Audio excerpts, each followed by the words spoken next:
everyone, it's Samantha, and today we are making a pound cake, actually two. I'm going to take one of these to my girlfriend who recently had a baby, and then one is going to be for Johnny and I. So I'm going to walk you through the ingredients. I'll leave exact measurements in the description box down below so you can check that out. First, we need some all-purpose flour, some eggs, vanilla, milk, a stick of butter. I'm going to be doing one marble and one vanilla. So for the marble one, I'm going to need some of this cocoa. And you guys know I love this special dark cocoa from Hershey's. It's just my favorite cocoa. I think it gives it such a deep chocolatey flavor. We need some baking powder, some salt, some shortening, and some granulated sugar. Before we get started, I go ahead and I prep my containers. Even if the containers are non-stick, I still prep them because I want my cakes to come out nice and beautiful. I do the same thing with anything I want non-stick. So cake pans, I go through the same process. Just take a little chunk of butter, and I'm using a little paper towel here, and I'm gonna rub this butter over the surface. Okay. So you can just discard that chunk if you want, or save it for some other thing since it's still clean. And what I do is I just turn it over, use the other part of the paper towel, and then kind of rub it in and make sure it's on all the surfaces. So for this bundt pan, I have to go back and forth in kind of a U-shaped motion here to make sure I'm spreading the butter on all the little crevices. And then the next step is to add a little bit of flour and just lightly coat each one of these. So I'm just gonna take my scoop, add in just a touch of flour.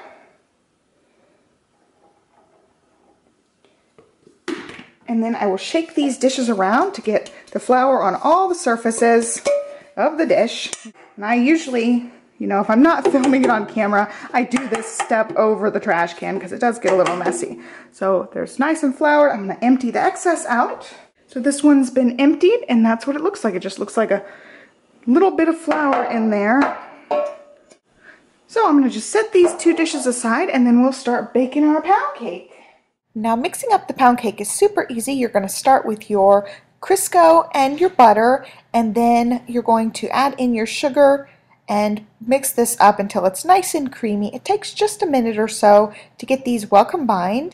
Be sure you're scraping the sides down every once in a while to make sure you combine everything, because sometimes stuff sticks to the side. Once it's combined, you're going to add in your eggs one at a time.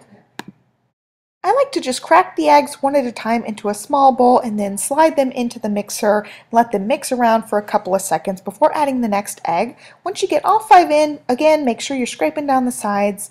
Next, add in your milk and your vanilla and make sure everything gets nice and combined.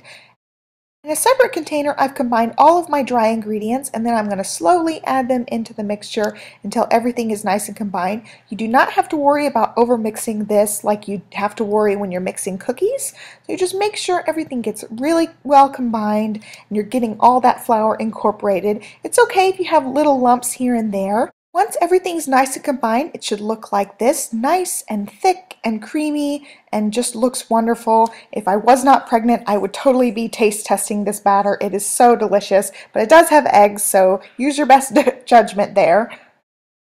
So this is going to be the vanilla pound cake that I'm going to take to my friend. So I'm using my prettier of the two pans, which is just the bundt pan, and I'm going to put all of the mixture in here and then smooth out the top so it's nice and even. And then I will pop this thing in the oven. Now I'm going to mix up my second batch, and then we will make the chocolate marble pound cake.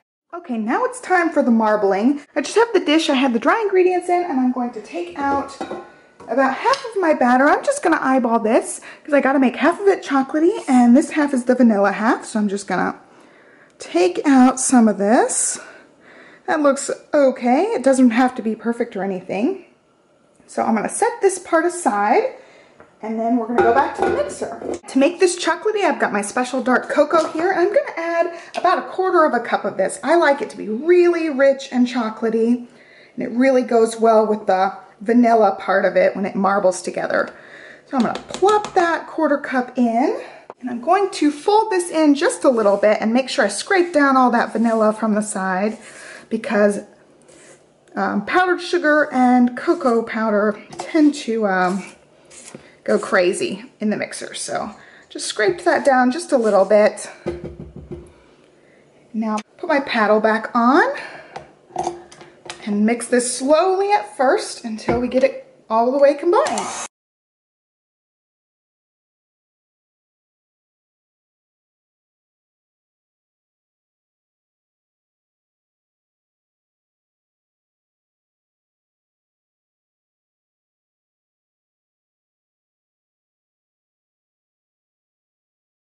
Okay, so I've got my chocolate and my vanilla here, and I've got 2 scoops here. These are both just 1/3 of a cups, but you can use whatever you want, a spoon, a spatula, whatever.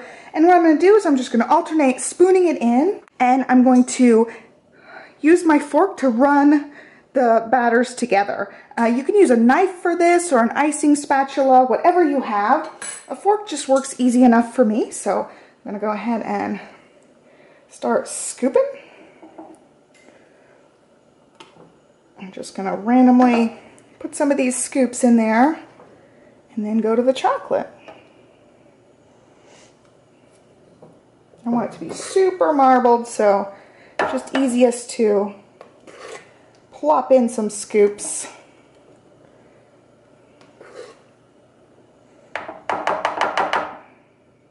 Alright, so for that first layer, I'm just going to run my knife back and forth because you're going to be cutting the pound cake into slices like this. It just makes sense to make your marbling go back and forth like this. I'm just going to marble those together. It doesn't have to be pretty like that. It'll get messier, but you want a good mix going on. So you don't really have to go back and forth zigzaggy because that's not going to really affect your slices very much. So again, I'm going to go do the same thing. I find that if I do it in layers like this, I get a really good marbling effect. I've tried in the past to like put all the vanilla in and then slowly add the chocolate on top and then try to marble it, and I end up with too much of each color spaced out. So I really like to just plop it in and layer it to get it really nice and marbled. And again, I'm going to just go back and forth with my fork here. Get everything marbling together. And then another layer of batter.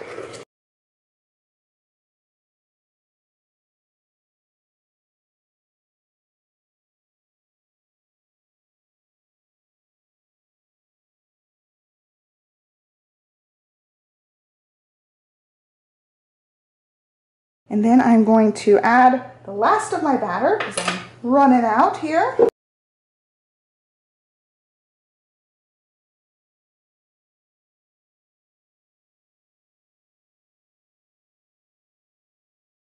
Final marbling. And then I just want to make sure that it's flat. All right, and now I'm going to pop this into the oven with my vanilla pound cake, and then I'll show you the results.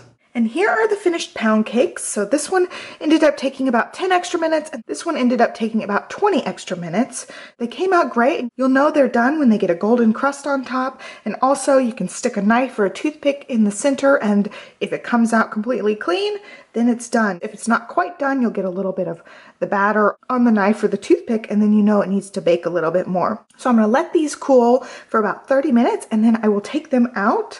What I did as soon as they came out was I ran a butter knife around the edges so that it wouldn't stick to the edges. Okay, I couldn't wait any longer. It's still a little bit warm, but I went ahead and took this one out, and this is what it looks like. I'm just putting it on a plate for now, and I'm going to just try to cut it in half and then flip each half over here.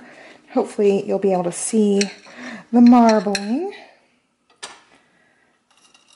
And there it is. I'm going to flip this back over. You guys can see it got nice and marbled. That looks good. I had to grab that crumb. So every slice is going to look slightly different just because of how we marbled it. But I think that's a pretty good marbling job. So I am going to slice me off a piece to have right now because it just looks so good, and I am really craving some chocolate. We'll see if we can get another look at different marbling effect. So there's a different marbling effect, and like I said, each slice is going to be a little bit different. What I love about this pound cake is the inside is super duper moist, but it has that beautiful crispy crust on the edge, and it just tastes delicious, and I just can't wait to dive in. And here is the vanilla pound cake. It did rip a tiny bit around some of the edges here, so the crust part that's a little bit darker came off, but that's totally okay. It still looks good, and it's still going to be delicious. And then a piece over here ripped off as well. Other than that, it turned out really good. I'm I'm really proud with the way that it looks, and I cannot wait to take this over to her and give it to her. So I hope you guys enjoyed this video. Please give it a thumbs up if you like recipe videos. Don't forget to subscribe so you know when I update, and I'll catch you guys next time. Thanks so much for watching. Bye.